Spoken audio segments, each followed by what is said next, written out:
Mwiriwe, murasuhuzwa na Padiri Janvier, nkaba ngiye kubagezaho ubuzima bw'abatagatifu duhimbaza ku itariki ya 25 Nyakanga. Tariki ya 25 Nyakanga duhimbaza mutagatifu Yakobo na mutagatifu Christophe. Yakobo hakaba hari n'andi mazina arikomokaho nka Jacques, James ndetse na Jimmy. Abo bose bakaba bahimbaza mutagatifu Yakobo. Mutagatifu Christophe nawe hari irindi zina rimukomokaho nka Christopher, naryo rihimbaza mutagatifu Christophe.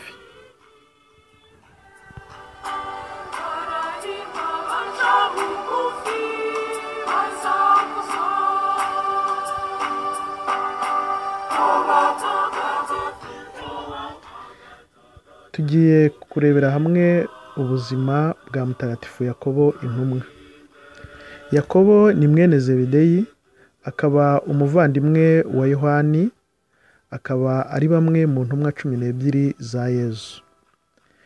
Bombi bari abarobyi ku kiyaga cya Tiberiyadi hamwe na Simoni na Andreya.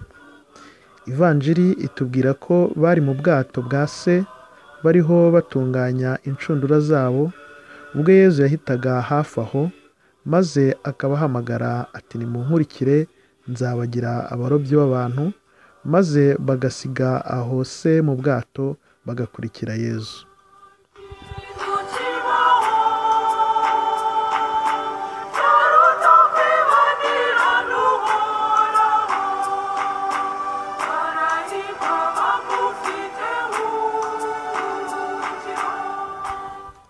Hamwe na Petero, Yakobo na Yohani bari inkoramutima za hafi za Yezu, kuko babaga bari kumwe nawe igihe cyose n'aho yabaga ari hose.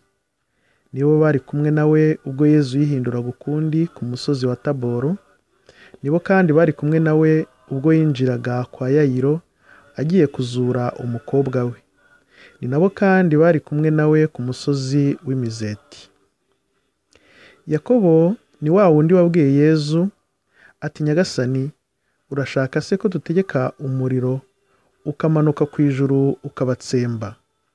Abo yavugaga ni abo mu mujyi wa Samariya bari banze kwakira Yezu mu mujyi wabo, kuko yarahanyuze ajya i Yerusalemu. Ariko Yakobo abwiye Yezu ibyo, Yezu arahindukira aramucyaha.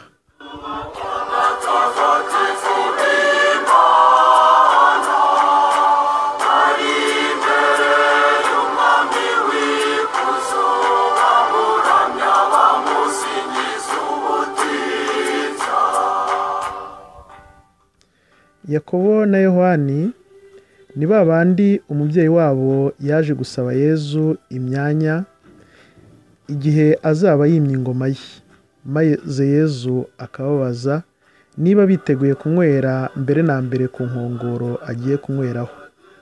Bamushubije ko babishobora. Yezu yahise amuhanurira urupfu azapfa, ko azanywera ku nkongoro nk'iyi, ariko ntibumva ibyo avuze, kuko yavugaga urupfu agiye gupfa.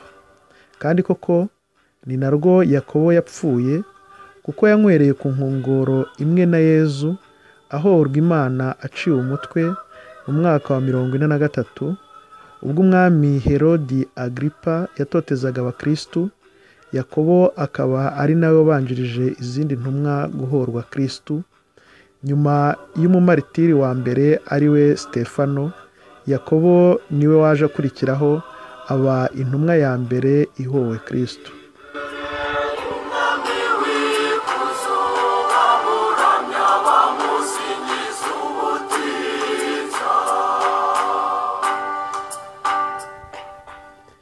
Yakobo bavuga ko umurambo we werekanywe n'inyenyeri mu murima wari urimo, ari naho havuye izina rya Saint Jacques de Compostelle. Compostelle biva ku kilatini Campus Stelle, bikaba bivuga ugenekereje mu Kinyarwanda inyenyeri y'umurima.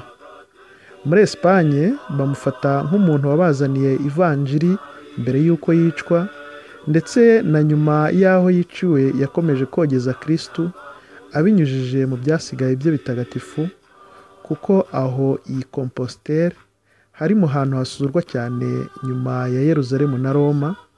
Abakristo bakahakorera urugendo nyobokamana, bagasura imva ya mutagatifu Yakobo Intumwa iri mu kiliziya yamwitiriwe yitwa Saint Jacques de Compostelle, iherereye muri Esipanye y'amajyaruguru y'uburengerazuba.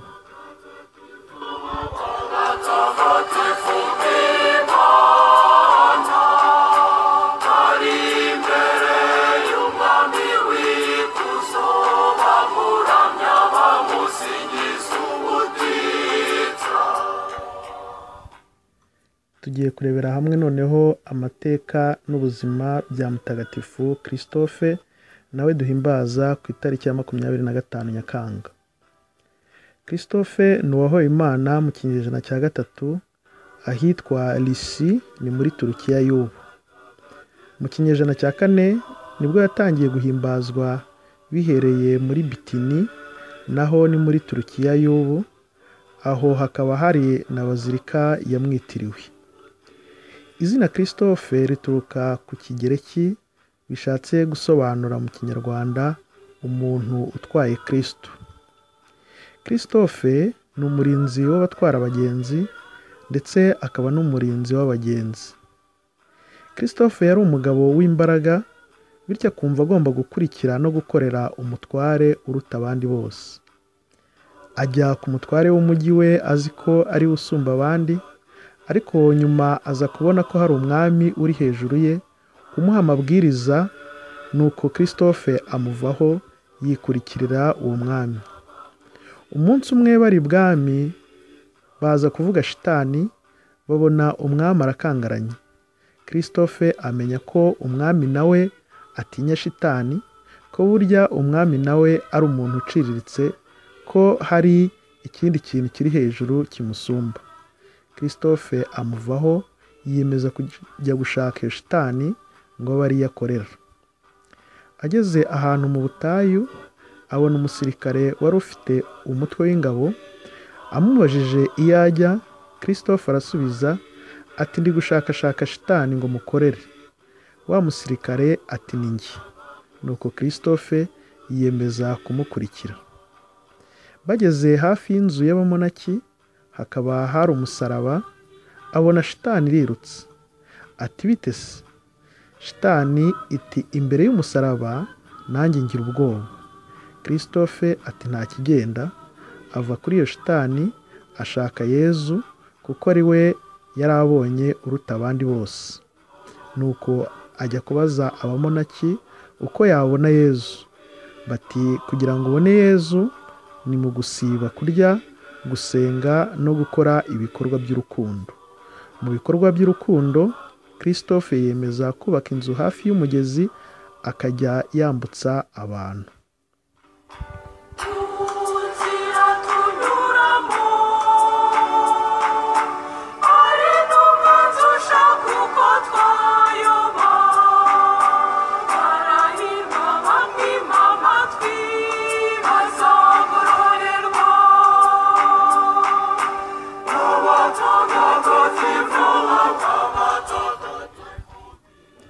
Umunsi umwe ubwo yari ari mu kazi ke ko kwambutsa abantu, haza umwana ashaka kwambuka, maze Christophe amukubita ku bitugu. Christophe ariko ageze mu mazi hagati atangazwa n'ukuntu uwo mwana aremereye bitangaje, agereranyije n'uko uwo mwana angana, kandi akaba ari n'umurimo yari asanzwe amenyereye. Nuko ageze ku nkombe ariruhutsa ati wagira ngo nari nikoreye isi. Nuko wa mwana aramubwira ati ntutangare, kuko si isi gusa wari uhetse, ahubwo n'umuremyi w'isi. Christophe guhera ubwo amenya ko yageze kuri Kristo, yabonye Kristo, atangira kumwamamaza, abantu benshi bagahinduka kubera ubuhamya bwe. Umwami abonye ko abantu bari kuva ku mana ze bagakurikira Kristo kubera inyigisho za Christophe, aramutumiza aramufunga ndetse nyuma aranamwica. Christophe bakaba bakunze kumwerekana rero nk'umuntu utwaye Kristo, akaba ari naho havuye kumugira umurinzi w'abatwara abagenzi ndetse n'umurinzi w'abagenzi muri rusange.